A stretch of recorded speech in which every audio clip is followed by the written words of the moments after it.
जय हिंद दोस्तों। तो चैनल तो बहुत मिलेंगे आपको यूट्यूब पर रास्ता भटकाने के लिए, लेकिन जैकपुर अकेला काफ़ी है आपको मंजिल तक पहुंचाने के लिए। तो स्वागत है आप सभी का आपके अपने यूट्यूब चैनल जैकपुर पे।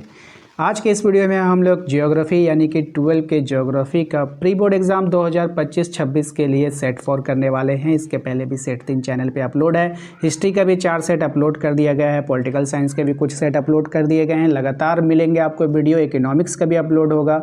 जिस का सब्जेक्ट का आपका डिमांड है प्लीज़ कमेंट बॉक्स में मेंशन कीजिएगा। तो चलिए स्टार्ट करते हैं। हम देखते हैं आज का पहला सवाल क्या है। पहला सवाल आज के आपके स्क्रीन पर आ चुका है। सबसे पहला सवाल है कि मानव भूगोल का अध्ययन किस दृष्टिकोण से किया जाता है। तो देखिए, मानव भूगोल का जो अध्ययन होता है वह मानव दृष्टिकोण से किया जाता है। Option number B correct answer हो जाएगा। क्वेश्चन नंबर 2 पे आइए। इसमें कह रहा है कि भूगोल का कौन सा भाग प्राकृतिक तत्वों से संबंधित है। तो भौतिक भूगोल फिजिकल ज्योग्राफी जो है वो प्राकृतिक तत्वों से क्या होता है, संबंधित होता है। क्वेश्चन नंबर 3 पे आइए। इसमें कह रहा है कि किस जनसंख्या सिद्धांत का संबंध जन्म दर मृत्यु दर से अधिक है।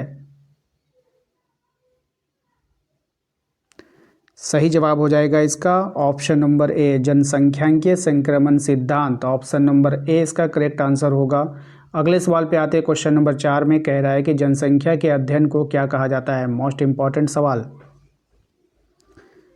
तो इसको हम लोग बोलते हैं जनसांख्यिकी यानी कि डेमोग्राफी। अधिकतर जो है इंग्लिश वर्ड का इस्तेमाल होता है, तो इसको ध्यान रखिएगा, इंग्लिश में याद रखिएगा डेमोग्राफी। ठीक है।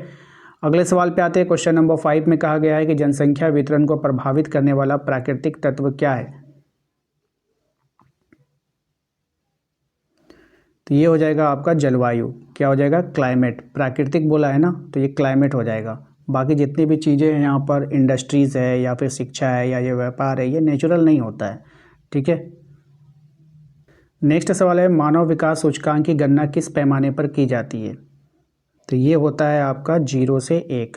Option number B correct answer होगा। नेक्स्ट आते हैं। क्वेश्चन नंबर 7 में कह रहा है निम्नलिखित में से कौन सी प्राथमिक क्रिया नहीं है। तो कौन प्राथमिक क्रिया नहीं है आपको बतानी है।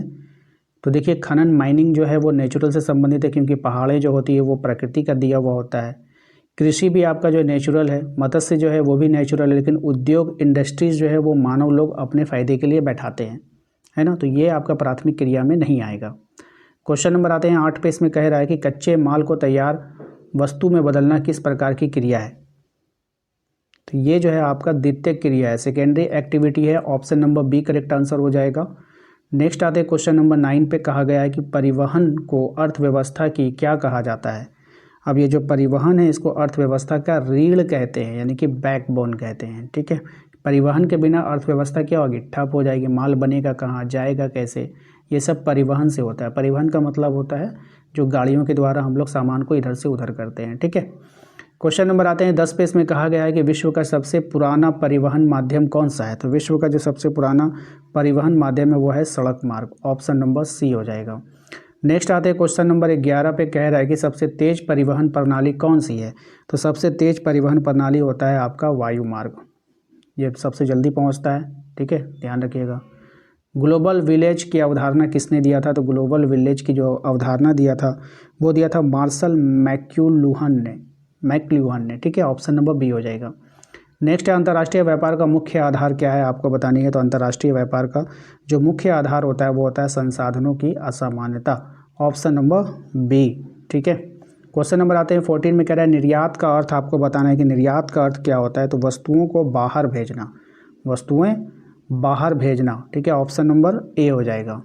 क्वेश्चन नंबर 15 पे आइए। मानव बस्ती का निर्माण किन कारणों से होता है। तो मानव की बस्ती का निर्माण आर्थिक और सामाजिक कारण से होता है। ठीक है ना, option number B correct answer होगा। अगले सवाल पे आते हैं। क्वेश्चन नंबर 16 में देखिए कहा गया है कि नगरीकरण का अर्थ क्या होता है। तो नगरीकरण का अर्थ होता है शहरों की वृद्धि और विस्तार। शहरों की वृद्धि और विस्तार करना, उसको हम लोग बोलते हैं नगरीकरण करना। क्वेश्चन नंबर आते हैं 17 में ग्रामीण बस्तियों की में जनसंख्या घनत्व कैसा होता है। तो ग्रामीण बस्तियों में जो जनसंख्या घनत्व होता है वो बहुत ही कम होता है, वेरी लो होता है। ठीक है। क्वेश्चन नंबर आते हैं 18 पे कह रहा है कि मानव बस्ती के प्रकार में कौन सा नहीं आता है। कौन जो है नहीं आएगा। अस्थाई बस्ती आता है, अस्थाई भी आता है, घनी भी आता है, वायु बस्ती नहीं आता है, ये गलत है। तो ऑप्शन नंबर डी हो जाएगा। ठीक है। क्वेश्चन नंबर आता है 19 में, कह रहा है कि जनसंख्या का असमान वितरण किसे दर्शाता है। मोस्ट इंपॉर्टेंट सवाल। तो जनसंख्या का असमान वितरण दर्शाएगा किसी क्षेत्र में अधिक किसी में कम लोग, ठीक है, किसी क्षेत्र में अधिक किसी क्षेत्र में कम लोग, ठीक है, तो इसको दर्शाता है। क्वेश्चन नंबर आते हैं हम लोग 20 पे आएंगे, ठीक है। क्वेश्चन नंबर 20 को ध्यान से देखिए।